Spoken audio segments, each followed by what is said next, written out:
Microphone. All right, online people, can you hear me? Just give me a thumbs up. Chad, can you guys hear me online? Perfect. Okay, Andrew made it. Good.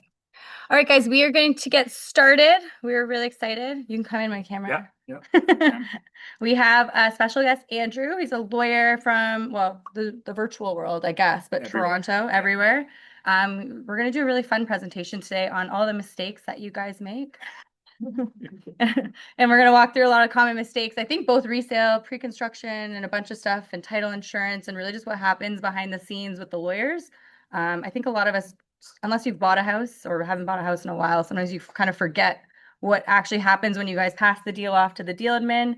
It gets sent to the lawyers, and then you guys just kind of wait for your paycheck, pretty much, right? So there is a lot that happens behind the scenes that maybe you guys want to learn a little bit more about. So we're going to talk a lot about that stuff. We'll do questions. I think you have 4 parts, you said? Yeah. We could, after each part, I We'll don't do even mind questions. during, yeah. Okay. Yeah. So if you guys have questions, maybe we'll do it after each part because just to kind of keep it consistent. So every part, maybe we'll stop for some questions. So if you have any online or here, we'll take a little break and then take questions as we go. But yeah, I'll let you get started. I will whip up your presentation here. I think it's this one.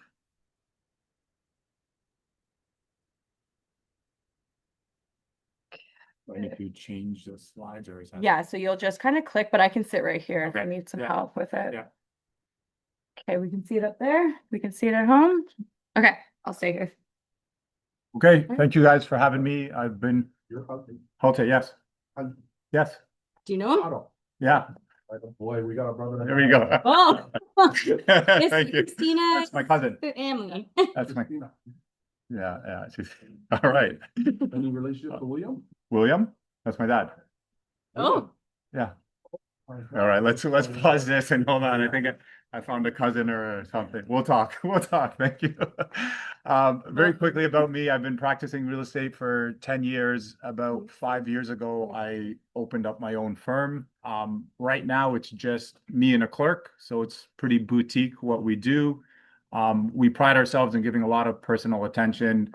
All my clients, all my realtors, all my brokers have my cell number. I can be reached pretty much anytime.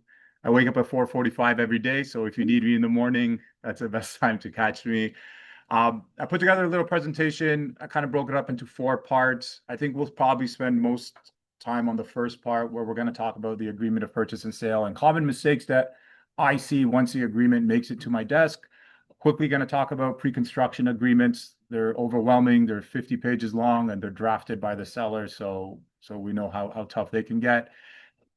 Third, we'll talk about our role, what lawyers essentially do once the deal gets passed on to us. And lastly, briefly, I'll talk about title insurance, which is something that a lot of clients don't know about until they come to us. And they're like, insurance, what is this? What am I paying for? And what it covers exactly. So you can jump to the first slide. Okay, so common errors we find in the agreement of purchase and sale.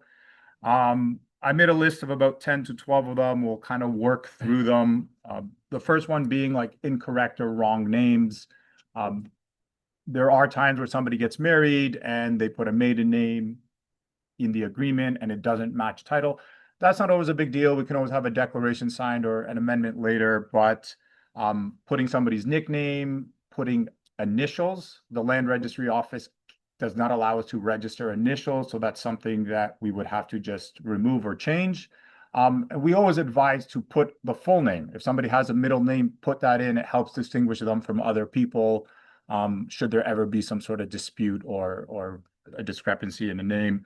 Also, understanding if your client's a corporation, the person signing does have signing authority, or if the property is going to be held in trust by somebody. And spousal consent, which is not needed for a purchase, but if you're selling and the property is a matrimonial home, there are instances where we don't see a spouse until we start working on the agreement. We find out the spouse didn't sign the agreement, but that's something to always look out for. Second mistake is incorrect legal description. So We do get, I would say, more common for condominiums where there's going to be a missing parking spot or a parking spot that is just not included. Lockers, wrong pins.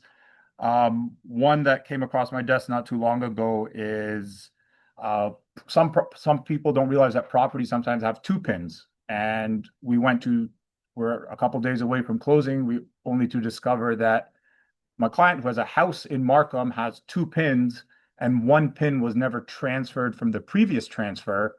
So that would have created a huge mess because it's almost like part of his driveway would have never been transferred to him. The mortgage wouldn't have been registered on that. We discover that when we do a title search, but sometimes in the agreement, we're going to not see both pins. We're not going to see the proper legal description or parking or lockers mentioned in there. This is a big one, and I'm sure you guys have dealt with this all the time. Chattels versus fixtures. We get this all the time. I get a phone call from a client, had it like a year or so ago. She's like, all my mirrors are missing in all the washrooms. I'm like, are they missing or were they just hanging there and they just took them with them? And they were just hanging there, and I had to explain to them what a chattel is and what a fixture is. The general rule is, I'm sure we all know, is if it's movable, if it's not affixed to the floor, the wall, the ceiling, it's considered a chattel and it can be moved. If it's stuck to something, if it's screwed into something, glued down to something, it's a fixture and it stays. This can all be included or excluded in the agreement. Again, as you know, we're always looking, I think it's paragraph 3 and 4, what's included and what's excluded. We do get some gray areas, hot tubs. A hot tub, some of them are just sitting on cement and they have a pipe going in, an electrical plug going in. That can be seen as a chattel, whereas one that is affixed to the ground, cemented in, could be seen as a fixture. When in doubt, it's always good to put something in the exclusions or inclusions. If a TV's mounted on the wall, the TV can come off, yeah, and the wall mount as well, because technically speaking, a wall mount is a fixture and should stay at the property. So it's like when in doubt, just put it in as an exclusion, something that is not staying. And with chattels, we have some realtors that get really descriptive. They'll put the model of the fridge, which is sometimes good because I'm sure you've all seen it where a fridge is swapped out at the last moment with an older fridge. Not that you necessarily need to do that, but you want to be as descriptive as possible when you're talking about what's being included and what's staying in the property. Because again, refrigerator, microwave, washing machine, they're not fixtures. They can technically go if they're not included, and you want to be as clear as possible of what's staying. Rental items. This is a huge one. So for both sides, sometimes buyers don't know that they are going to be assuming a rental contract. They have no idea that it's a water tank. If assumable was included in there, they show up, we show them, hey, here's an Enercare bill. You're paying $50 a month for this. And they're surprised of that. The bigger issue we have is on the sale side of it. And lawyers always tell us just talk to the realtor, they'll take it out of their commission to pay for a hot water tank that was missed. We just had a transaction now where the listing agent, my client was a buyer, didn't include the rental items in the agreement. So when it came to us, we're like, well, we don't have to assume the rental. Your client needs to pay for it. It was a $15,000 mistake. And the seller had to buy out all of the rental items because it didn't include them. And I don't know what you guys are dealing with when you're talking to a client, because a lot of these rental items are not registered on title, so we're not going to see them anyways. But it's ask the questions, dig around, and really get to the bottom of it. And when in doubt, put it in there if assumable. Because if it's not assumable and it's not a rental and they turn out they own it, no big deal.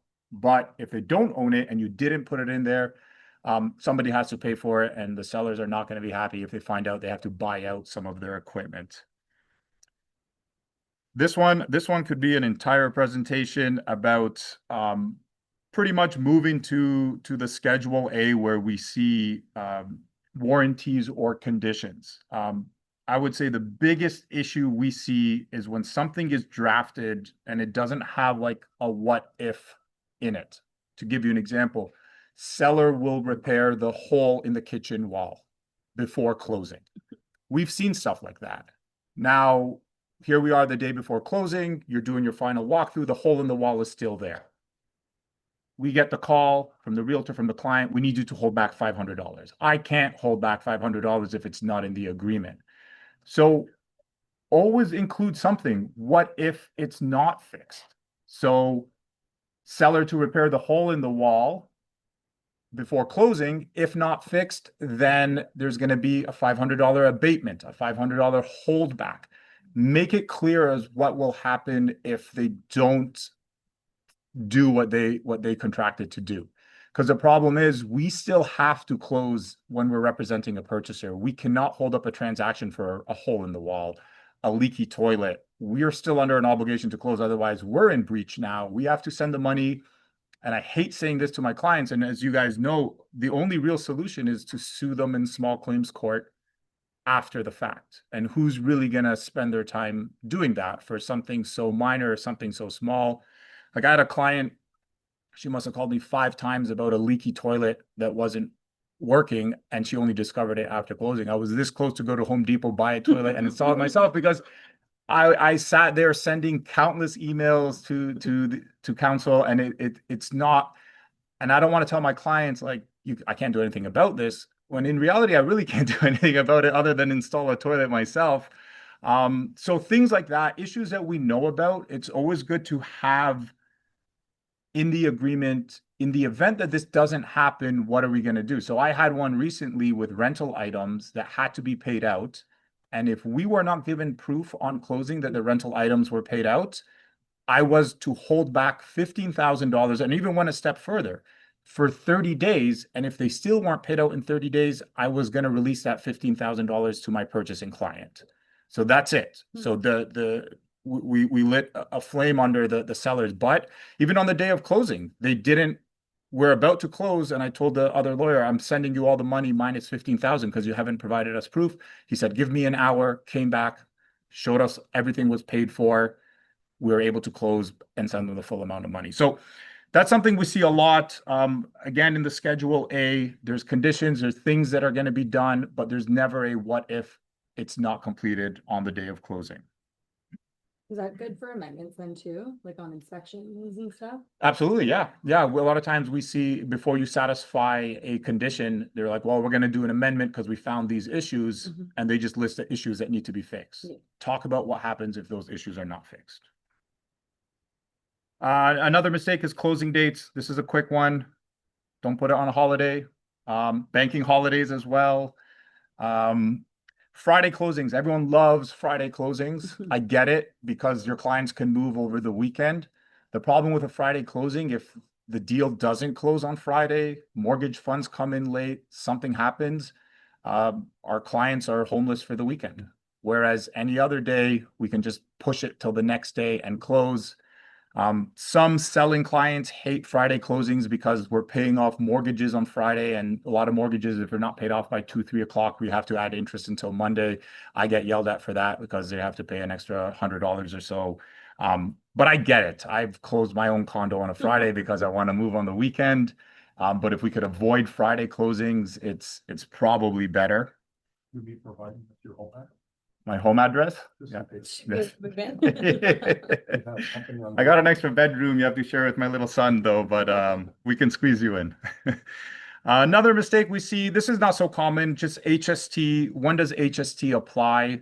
For most residential resale transactions, it's included in the price. Commercial property, vacant land, even mixed use, sales from a builder. When you buy from a builder, it is subject to HST as well. People don't know if you buy a locker or parking spot separately, that's subject to HST. If you're buying it with a unit, it's not, but if you're buying it separately, you still have to pay HST on that. And you have to pay land transfer tax on that too. Gets a lot of people by surprise. Yeah. Estate sales, I've had a couple of these. And it's been good practice where I've had the realtors actually put in a condition that they were going to provide the certificate of appointment to show that somebody can step in place, that somebody is acting for the estate. Probate has happened, and somebody has been appointed. And because that person's, and we'll get a copy of it. We'll get a copy of it and it has the will attached to it. So we will read the will and we will see that the person appointed should be appointed and they can be signing the agreement. I've had a few realtors and even clients be very paranoid and worried about this because they want to make sure it's the right person signing.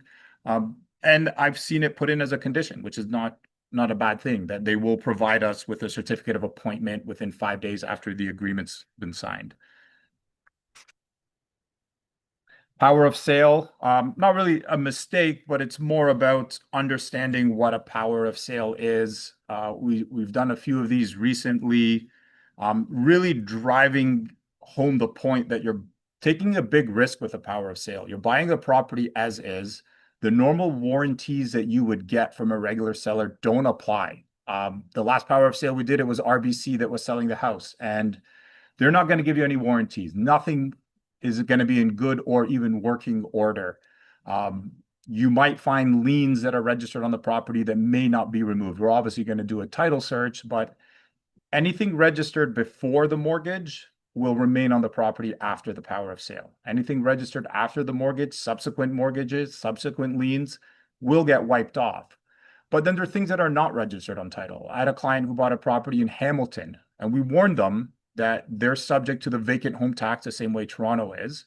And lo and behold, 1 month after closing, they get a $5,000 bill that the property was vacant. It just wasn't declared. They didn't send in their declaration. Now, we told them, look, we can call the city and find out, but at the end of the day, you're going to be responsible for this because the bank is not going to pay the vacant home tax. They're not even going to tell you anything about it because they don't care, nor do they even know. They're going to sell the property.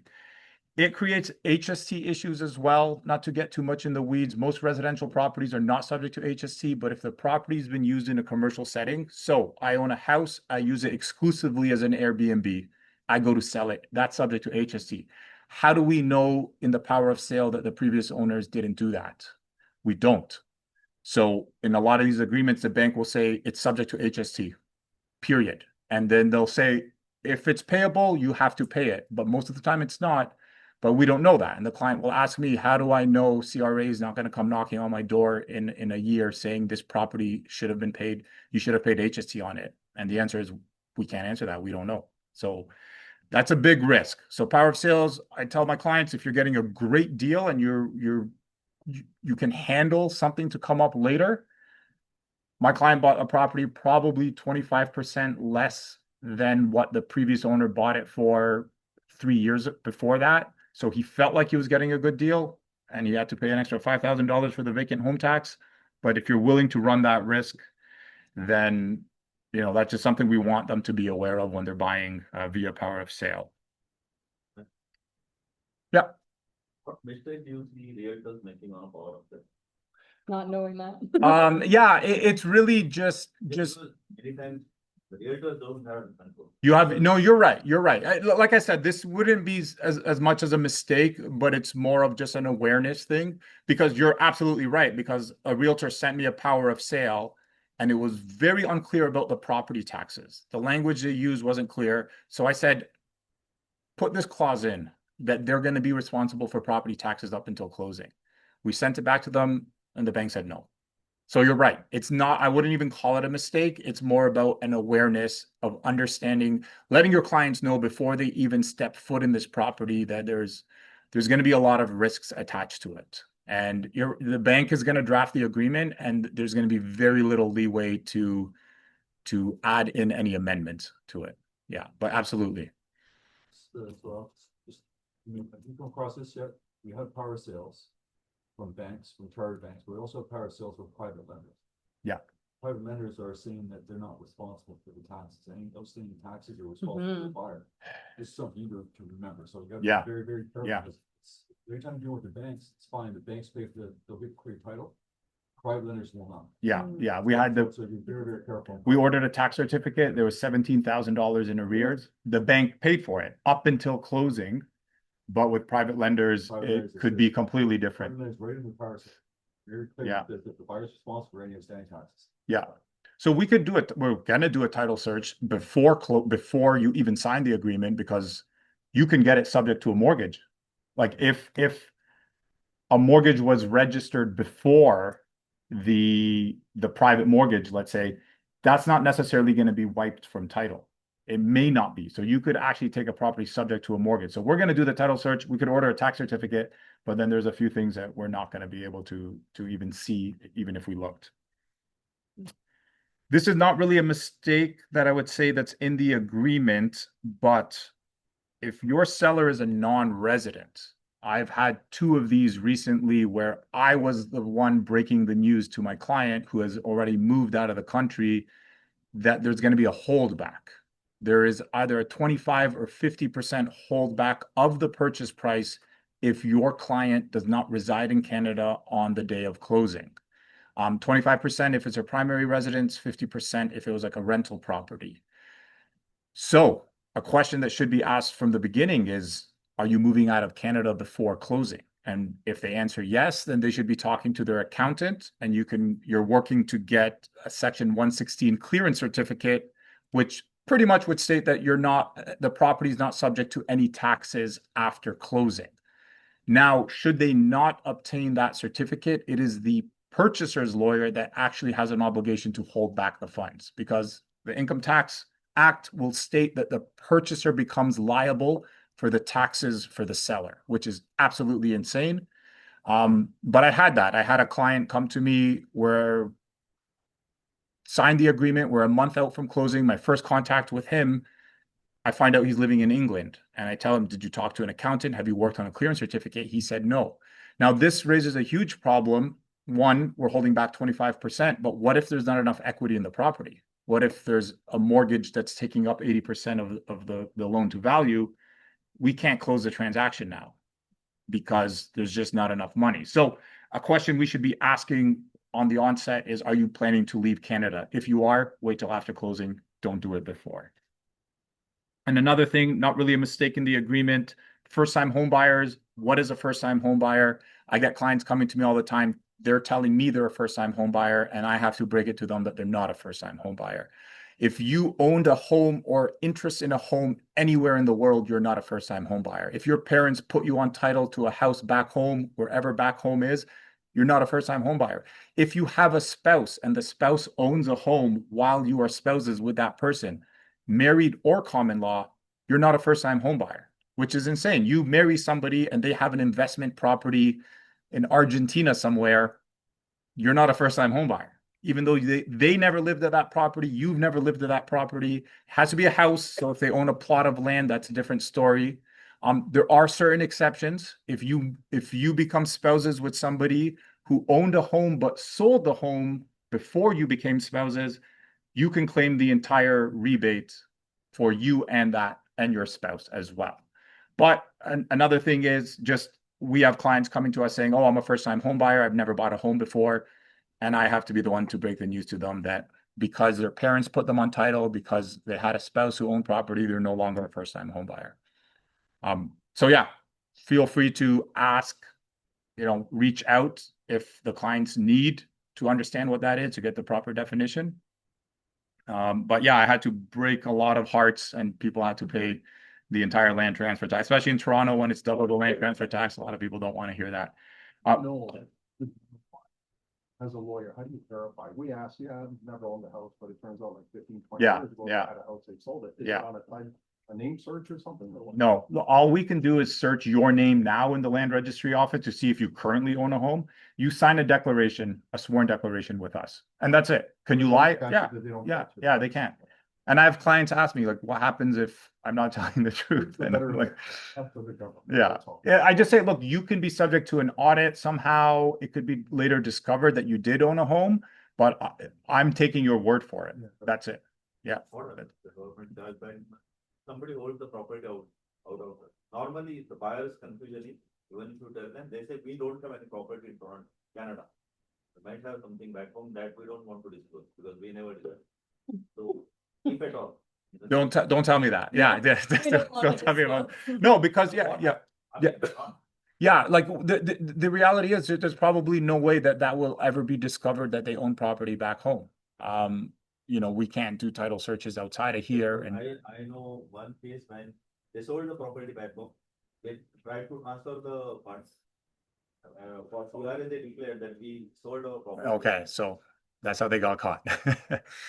Okay, that's pretty much it for this section. Any other questions before I move on? All good? Okay. Yes. What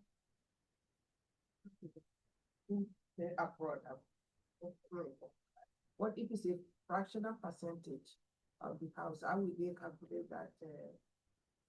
If it's a fractional percentage, Yeah. so let me know. The other had 2% of the property. Yeah, no, it will be based on that. So to give you an example, we did a sale where it was a husband and wife, and the husband was living out of the country for work.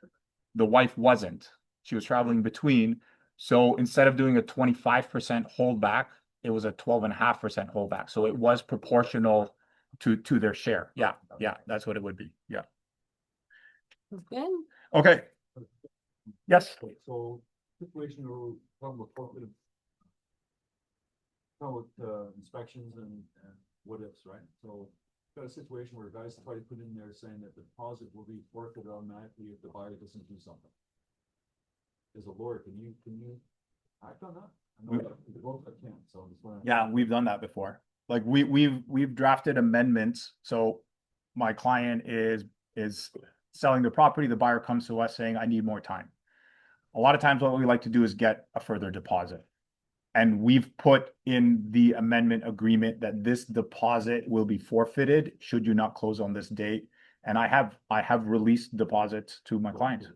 Yeah, we can do it. They've signed an agreement. They have independent legal advice. They have their own counsel advising them on this. We can, in that's different than the deposit that you're holding.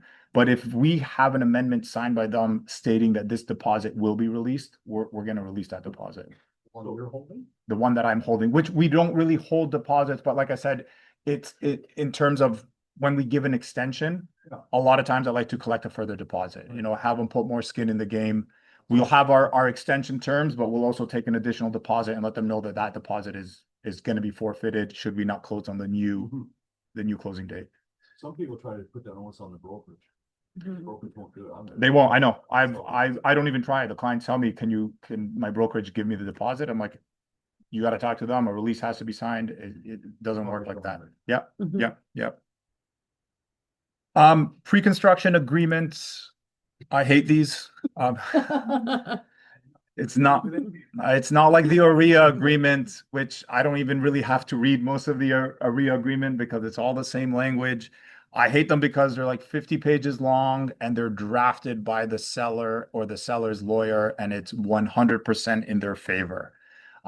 We get them. I review them all the time.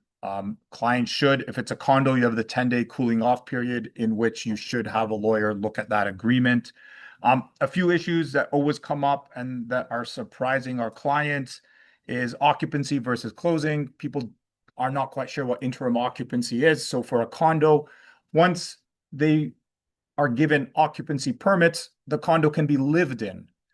What people don't know is you don't own it at this point. You can't be putting holes in the wall. You can't even be painting. You can, but don't let anybody know. And during occupancy, you're just signing a license to live at the property and you don't own it. You're paying a monthly occupancy fee, which is made up of an estimate of property taxes, an estimate of condo fees, and get this, interest on the rest of the money you owe the builder on closing. So if it's $1 million, $1.5 million condo, your occupancy fee could be up to $10,000 a month. And you're paying this fee and it doesn't go towards the purchase price. They call it phantom rent. You're paying rent to live in your own place until the builder finishes it. Clients are calling me all the time, when is my occupancy done? And I don't have an answer for them. And I say, what floor are you on? How many floors are in the building? You can kind of get an idea. If you're on the lower floor, you got some time to wait. If you're on the higher floor, hopefully it's not too long. It's until the condo declaration gets registered that the condo comes to completion, and then you move from your interim occupancy to the final closing. That's where you get your mortgage. That's where you officially go on title and own the property. Occupancy can last. I've had an occupancy for 15 days. I currently have an occupancy that's maybe we're in the 15th or 16th month right now. So clients are losing their mind. All we can do is reach out to the builder to see if there's any updates, but occupancy can go quite some time. It's not common. Most of them, I think, go about 6 months, but that's something they need to be aware of, that they can be stuck in occupancy and they can be paying rent to live in their own house. Critical dates, carry-on dates. I won't get too much into this. The tentative occupancy date, the firm occupancy date, and the outside occupancy date. So the builder is under an obligation to give you certain dates and certain timelines. They can always change them, especially if it's an unavoidable delay. What does unavoidable delay means? It could mean a lot of things. There's a leak in a building that my client is insistent that never happened, but the builder said there was a leak, so their occupancy got pushed 2 months almost. Things like that could happen and it could move your date. So it does kind of suck for people. They have an occupancy date in the agreement. They think they're going to move in that date, and turns out it's another 6 months or so before they actually get the place. Assignment clauses. Maybe 6, 7 years ago, this was a big thing where people were buying a lot of pre-construction units and assigning them right before closing. That's subject to HST now. Most assignment agreements, in the agreement to assign it might cost you money. I've seen assignments anywhere from $0 to $10,000. But what I do see in every single agreement is if you want to assign the property, you cannot list it on an MLS. Yeah. Which is insane. How are you going to sell the property? I get clients calling me saying, my neighbor has his property listed on MLS. Why can't I do the same? And I'm like, because the agreement says you can't do it. And builders, they don't want to compete with you. Sometimes builders have 10, 20% of the units still available. They're trying to sell them. They don't want to be competing with you trying to sell them as well. But that's a big one, is that how are you gonna, people say, oh, I'll just buy it and maybe I'll assign it later. But if you can't advertise it, if it's word of mouth, that doesn't always work. It's not always the best way to get the product out there. And there's HST implications. If you sell the property and you get paid, that is subject to HST.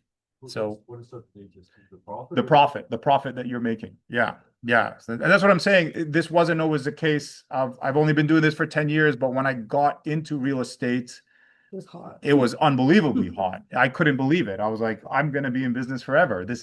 I'm going to go buy a boat right now. But then I'm now thinking I'm not going to buy that boat anymore. Yeah, it's definitely so much harder. I don't see clients buying. Like, I remember there was a building down the street from my office, and one of my clients, he bought 10 units in there. And he's just like, we bought parking spots, whatever you want, we have it. I'm like, that's insane. That doesn't happen so much anymore. Builder adjustments. This is a huge one. You see a purchase price of $700,000. In an AREA agreement, you're paying $700,000. In a builder agreement, you're probably paying $800,000 because there are adjustments that are just not known at the time you sign the agreement. Development levies is the biggest one. A lot of times the builders will cap the development charges. So development charges are essentially what the builder is paying the town or the city to build in that town or the city. And you are responsible for the difference from the development charges from when the agreement is signed from when the building is complete. Those charges can get out of control. I've seen some over $30,000. It's good to always push to get those capped. And a lot of times they're already capped in the agreement. Capped meaning they'll say 1 bedroom won't pay more than $5,000. 2 bedroom won't pay more than $7,000. And on closing, almost every single time it's at that cap. So be aware. I mean, development charges are the biggest ones. Utility installations, it could be $4,000 or $5,000 to hook up your water meter in your house or in your condo. Driveway paving, tree planting. If it's a house, people don't realize that. So when people are purchasing, we do go through, all of these adjustments must be listed in the Tarion Schedule B, but a lot of these adjustments will say utility installation, and it essentially says whatever that cost is. And we don't know what that cost is. Sometimes it's a cap, sometimes they give you an exact number, sometimes they tell you whatever it is. So we get clients coming to us, what are the adjustments going to be? I can say, look, based off of the last 10 of these I've done, this is a ballpark you're looking for, but even then, that can't be accurate. I had a client, he paid $30,000 in park levies. I didn't know what park levies were. I was like, what are you paying for? They're building. Yeah. So there's a lot that can go into it and a lot that can surprise you. And that takes us to the HST rebate, which is another one. Yes. are the builders under any obligation to provide proof for the purchase reward So- of these levies? And they're not just throwing a number Yeah, that they're yeah. comfortable. So I had a client who refused to pay this. She goes, I'm not paying this. I'm like, okay, close. that's the first. I'm like, I guess we're not going to close.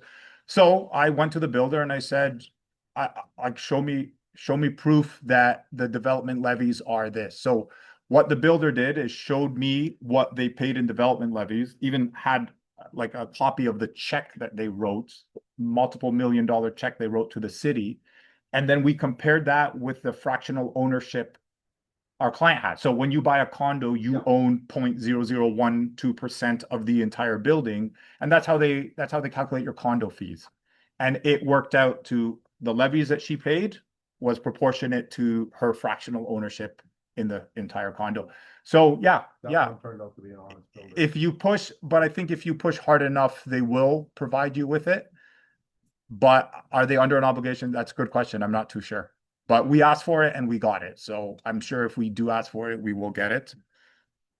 So even though they're saying 0%, zero cap for development charges, right?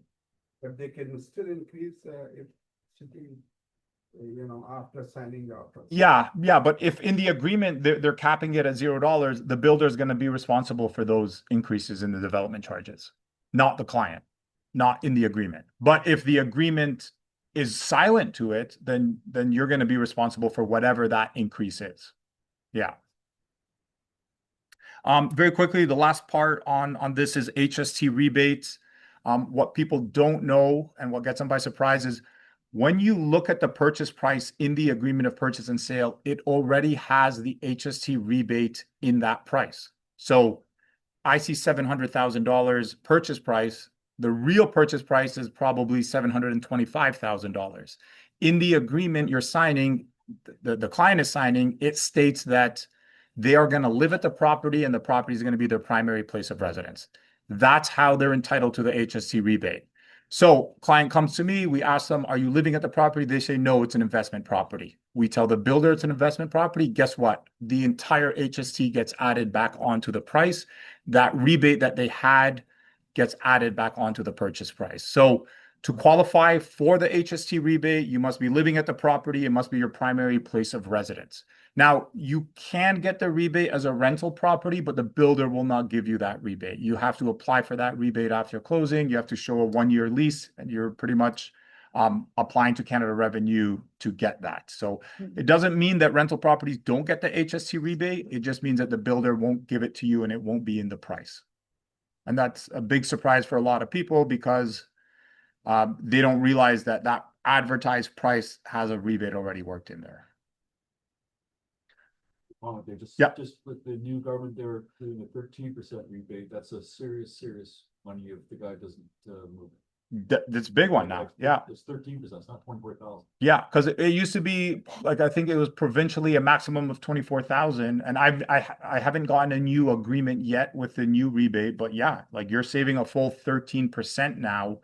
So you buy. You still get the money back. You still buy investment property. You still buy Yeah, investment property. yeah. You still get the 30% discount, but you have to apply separately and get it back separately. That means you're going to need that money for closing, and that's a big problem for people is paying the full HST on closing and then applying for the rebate after. Where's okay with that? You guys understand what I'm saying? Yeah. Don't buy pre-construction. That's what I'm like. Just stay away. Real quick question. Yeah. Right off that, I'm the chair, might be a tough question for you. Okay. We've got a project now that's it's gonna be dead, it's dead. It's Okay. not gonna go forward, right? But the guy's still hanging on the money. So what point in time does Terry on something have to return the deposit? Yeah, I'm not too sure. I know there's a certain percentage that has coverage. Yeah, I don't know when exactly. Yeah, I have one of those as well, and we're just waiting to see what happens with it. So there, current scenario, is there a law now that this 13% HST rebate? Yeah, so I'm not sure the exact cutoff date, but it has to be signed. I think it's this year at some April or something like that of this year. Yeah, I think April 2026. Any agreements signed after that point can now get the full 13% back in the HST. But clients talk to us, we talk to builder. Is there anything specific we can be careful? Some builders say the price include the HST, or you will have to pay the HST separately, but you claim it from the PRA later. There is a lot of confusion. Yeah, yeah. The reality is the builder doesn't have to ever give you the HST rebate. They're almost doing it out of the goodness of their heart because there's instances where they have reason to believe the client is not actually going to live at the property and they'll disqualify them.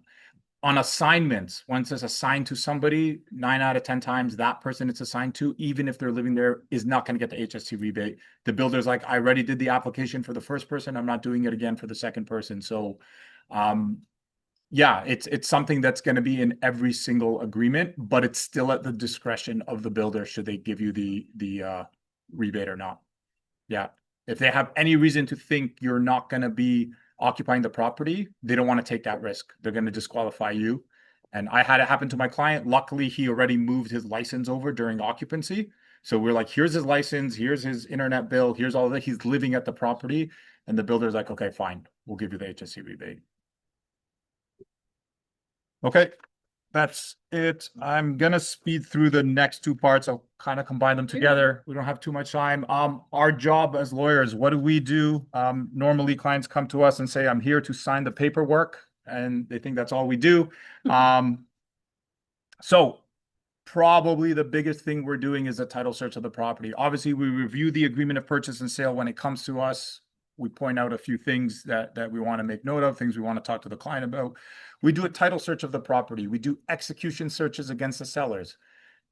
Are they being sued in court? An execution search can show up. It can go onto the title of the property even after closing. So if somebody has an execution against them, it has to be paid out before they can even sell property, before they can mortgage property.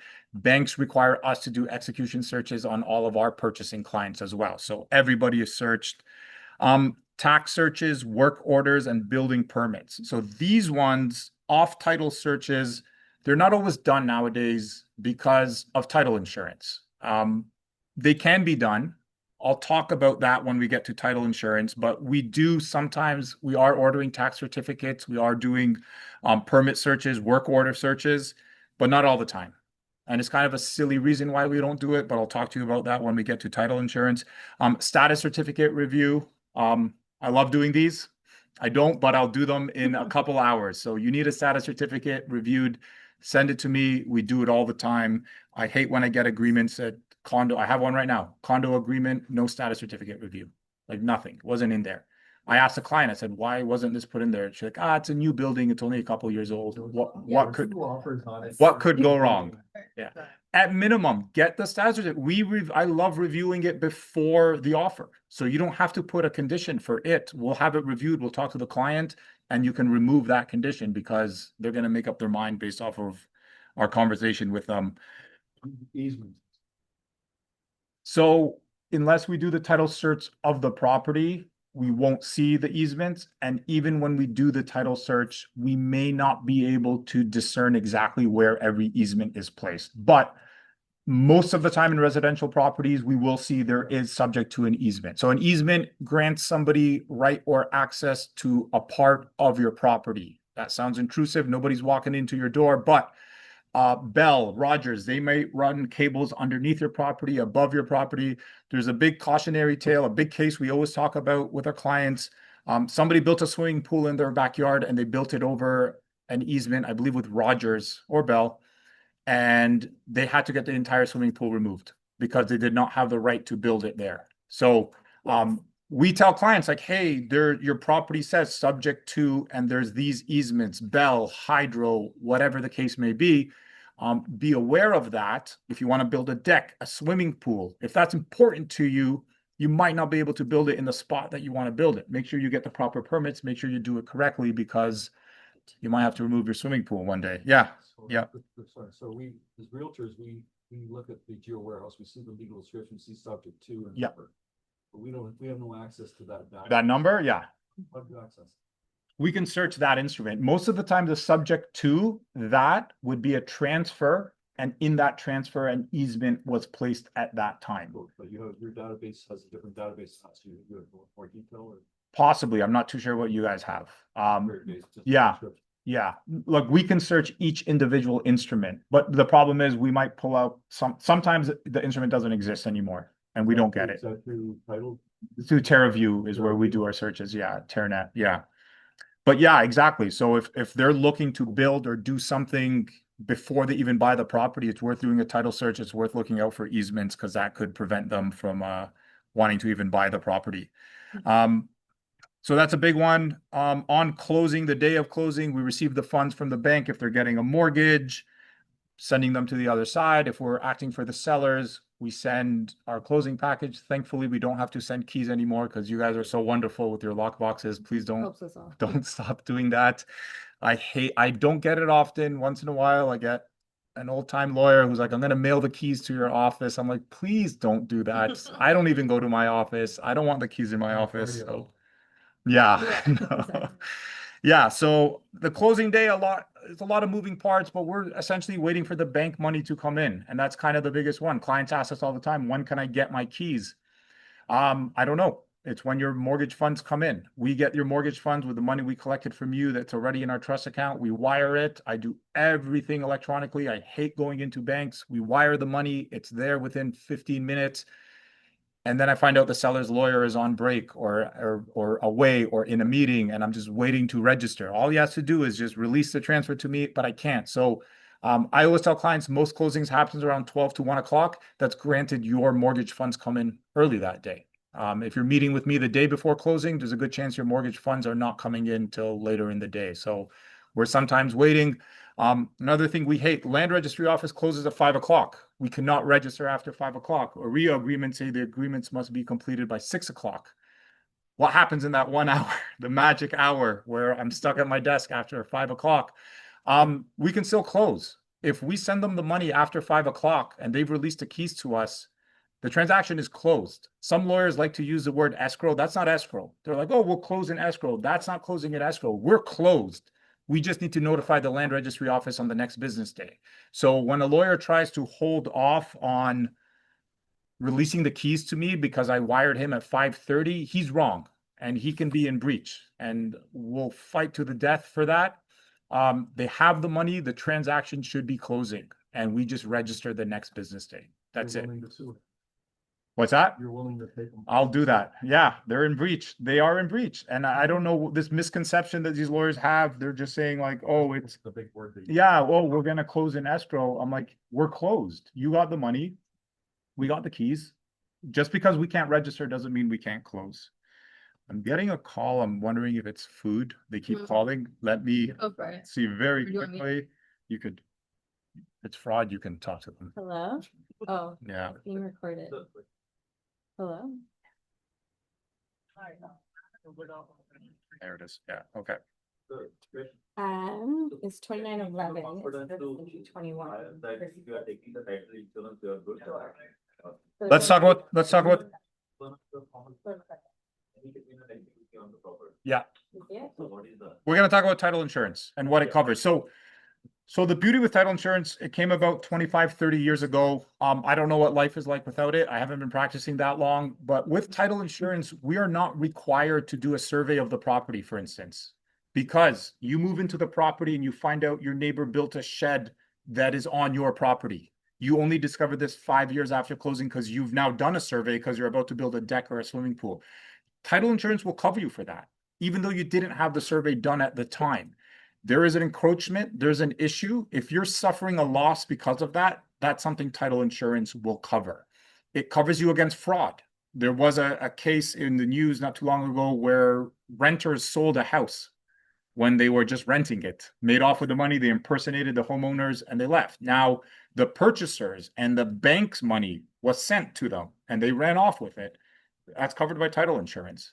Title insurance tells us some wild cases. They've taken a cottage and moved the entire cottage off the land because it was built on crown land and they had to pay for it because a survey later discovered that. Title insurance is great. It's a one-time payment and it's going to cover you for as long as you own the property. The policy coverage is a purchase price, and we always add this endorsement that as your value goes up and your property value goes up, your policy will match that. It's going to cover unpaid property taxes. It's going to cover a lien that comes on after closing. You know, maybe the seller had a contractor do work at the property, didn't pay that contractor, and a month after closing, a lien gets registered on your property. Guess what? Title insurance is paying for lawyers. They're going to cover all of that. Title insurance does not cover physical defects. You find mold, you find a crack in the foundation after closing. That's not title insurance. Environmental issues, known issues. Going back to why we don't do permit searches. I'll tell you one quick story that still keeps me up at night. My client's purchasing a house. It's over $10 million. I got a call from the realtor, not Living Realtors. I got a call from the realtor the night before closing. She goes, I'm on the Toronto website and there's 4 open permits on this property. I just found this out. And I'm like, why did you do this? Why did you call me? Because title insurance companies tell us don't do permit searches because if you know about it, it's no longer covered. So if you close the next day and then you get a notice on your door that your property is subject to 4 open permits, and you did not know about this on closing, and you now have to pay money to get these permits closed, that's a title insurance issue. And that's something that's covered by title insurance. Technically, those open permits should have been checked before as a part of title search, right? No, technically, no. Because you give up coverage, you can check them. It doesn't mean that you can't check them, but lawyers are advised not to check them. I know, that sounds crazy. And right before I came here today, I have a client selling a property in Toronto. It's about $4 million. Their lawyer just sent me, there's 2 open permits on his property. And he's like, look, I want to get these results. So we'll get them closed. We'll figure out why they're still there, why they're lingering. But we are actually told by the title insurance companies not, I know, it sounds counterintuitive. Tomorrow, I mean, there's no problem. I closed one property. Property had a open Work order? Work Yep. order from city of Mississauga. Yeah. And that work order was the ticket opened 11 years back. Yeah. Property was sold 4 times. I was the 4th Yeah. buyer, which means 4 lawyers did not. But because if it doesn't become an issue, title insurance will insure over it, meaning only when it becomes an issue will they step in and do something about it. If it's not an issue or it's not a known defect, it's something that will be covered. Because yeah, like why don't I get a survey of the property then? Because it costs $3,000 and it takes a lot of time. Whereas title insurance is like, don't do a survey, but should you do a survey in the future and you find a discrepancy, that's something you need to suffer a loss. You can't just say, oh, something is off by a little bit. The last thing I'll say about title insurance, it's not the be all and end all. I had a story I heard where a client bought a cottage property with a dock. One day, a boat drives by, leaves a notice on the dock, and leaves. Turns out this dock is built illegally. It's built illegally because it's built on land and water that they don't own. They don't own the shoreline. The dock has to be removed. They make a title insurance claim. So I'm thinking, okay, title insurance is going to come in and say, what does it cost to fix this, to get a permit? No, it costs $20,000 to buy the waterfront, or it costs $8,000 to remove the dock. Title insurance says we'll pay $8,000 to remove the dock. So it's not going to give you the answer that your client's always looking for. But if you don't get title insurance, you're getting a survey, you're ordering a tax certificate, you're doing work order, you're doing bylaw searches, you're doing all these searches. It's called a lawyer's opinion. I tell clients, you have the option. You can do a lawyer's opinion, which I've never done before because I've only been doing this for 10 years and we always get title insurance, or you can get title insurance for a fraction of the cost and that will cover you for as long as you own the property. If you get a lawyer's opinion and we do all of these searches, I'm going to write you an opinion. That opinion is good for that day. Tomorrow a lien gets registered on your property, guess what? You're on your own to pay for it, to fight that claim. Somebody else having an interest in your property. It happens. People own property together where one person is not on title. The property gets sold. One day you get somebody knocking on your door saying, I own this property. You're now tangled up in a lawsuit. Who really owns this property? Your title insurance company is going to protect you for something like that. Yeah. Yeah, go ahead. I'm pretty much good with that. Went back to the pool and said that they had to move a pool. But Yes. Just want to make sure everybody understands what's going on. Insurance will move the pool and get it off the neighbor's land, but they won't replace the pool. Possibly, yeah. In this case, it wasn't even a title. It wasn't a title insurance issue because they built the pool after. It was just they built it over an easement that they weren't supposed to. So let's say you bought a house and the pool was on an easement, found it was an easement, the insurance company, when they moved the pool. They may, But. or they they, might say nobody's complaining, don't worry about it. or they'll drain the pool and say, you don't have a pool anymore. But That- they're, see- they're not gonna replace the pool, that's my point. Yeah, Mm. that's a problem. They're not going to give you the solution that you always want. They might give you the cheapest solution, but it's going to be a solution that puts your property back into order, a good standing. Yeah. Andrew, you've got two neighbors live side by side for 30 years, they're great together, one moves out. You got a kid moves into the house. And he's got a shitty relationship with that neighbor. That neighbor, they had an understanding that they built the shed, it was like 100 feet. Yeah. Whatever. Can you legally have them remove that? If it's on your property If it's line, yeah, encroaching. yeah, you And you can. don't want to deal with title insurance, you just don't like the guy and you want. Yeah, yeah, you would tell them it needs to be removed and they would most likely go to their title insurance company to have it removed. Yeah. One thing title insurance doesn't cover is fences, because fences are almost never built exactly on the property line. So if you find out your neighbor's fence encroaches by a couple inches, you can't make a title. Title insurance probably had so many claims with fences that they're like, we're not covering this anymore. Yeah. Yeah, but definitely, like, you do a survey, you find out something encroaches on your property, you don't want it there. That's something you talk to your title insurance about. So I'll leave it at that for title insurance. I've done many transactions in my life and I've never done one without title insurance. It's almost an illusion that we give you. You have an option, this crappy option that costs more money, or this better option that's a lot cheaper. Everybody will take title insurance. I have to fight with some of my clients, explain it to them. I'll give you a quote all the time. People want to know, what does title insurance cost? It's relative to the value of your property. You're buying a $400,000 condo, your title insurance is probably about $200. I had a client that bought a $10 million home, the title insurance was $10,000. So it's gonna range. Also a requirement in mortgage company.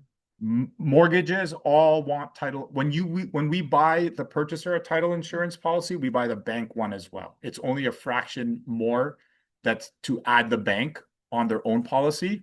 But they want it too. They're registering a mortgage against your property. Should there be fraud? Should that mortgage be fraudulently removed from the title of the property? They're covered with their title insurance policy for that. So if you refinance, you still need title insurance for the bank. So we're always buying title insurance for any purchases or any refinances. That's pretty much it. My last little pitch to you. I've been doing this for 10 years. All I do is real estate. It's me and a clerk. I like developing this relationship with realtors, because the realtors I have a good relationship with, when they send me an agreement, I don't need to worry about those 12 mistakes I listed earlier. What utility I can add to you is, I love giving quotes to my clients. Clients come in and say, I'm buying, what does it cost? Before you agree to anything, this is the exact breakdown of what you're paying for title insurance, title searches, everything. You need a status certificate reviewed. You need to work on a clause in the agreement. I have realtors reach out to me all the time. We have this issue. How can we word this? And I work with them to get that in there. Everything I do is remotely and virtual. My clients love that. We meet with all of our clients online. Should the client need to meet in person, we can always accommodate and make that happen. But I'm very flexible in terms of meeting with clients. I love doing it online because it's very quick, it's concise, and we can continue to talk even after the meeting, because they don't need to drive back to my office. That's pretty much it. Like, all I do is pretty much residential real estate, some commercial real estate. But I made the mistake of giving out my cell phone number 10 years ago. Everybody has it. You'll have it too. My cards are up here. Like I said, I wake up at 4:45 every day. So if you need me, call me in the morning. That's when you'll get me. I tell my clients, I'll meet you anytime in the morning. What's that? You can do it. It might be on silent at that time, but you can do it. I can meet even after hours as well. I do my best to accommodate my clients. Before, when I first started doing real estate, I was mentioning earlier, I was crazy enough to drive all over the place for my clients. 90% of my meetings were done in a Tim Hortons or at my client's kitchen table. When I started doing real estate, I needed business. I told all my realtors, all my brokers, you tell me where they are, I will go there. I'm kind of embarrassed to say I've driven up, probably the furthest was Halliburton, Ontario. God. Took me 2.5 hours each way. For like a 20-minute. Don't even ask what it was. And I'm I wear that as a badge of honor. I'm happy to do that for my clients. I know you guys do the same. You guys are all over the place, driving everywhere. Luckily, I get to sit in my shorts and t-shirts in front of my desk working from home now, but I can get out there and meet clients. Thank you so much for your time. I do appreciate it. And Thank you. yeah, I don't know if I have, does anyone else have questions? I don't think I got any online ones. No, they're all okay, good. all right, I'm gonna shut down my internet.